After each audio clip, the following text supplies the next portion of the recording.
Çoktan bitmiş aslında, anladım. Belki de bu aşkı çok zorladım. Sözlerin faydası yok, duymadım.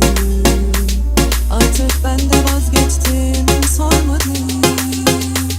Bitti, seni kalbime sakladım.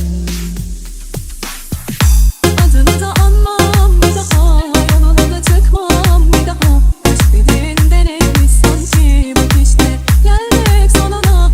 Yanına kalır mı sanmam, o yarayı artık sarmam. O gülüşe bir daha kanmam, yok artık ardıma bakmam. Adını da anmam bir daha, yoluna da çıkmam bir daha.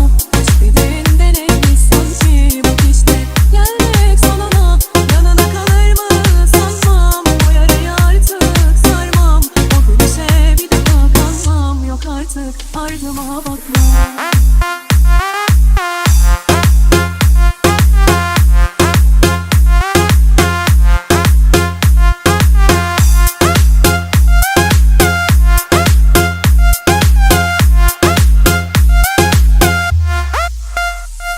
Görmedim ne de görmüş gözlerim.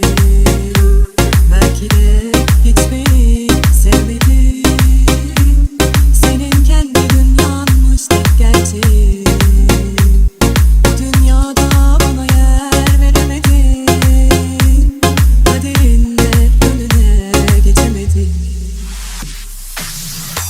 Adını da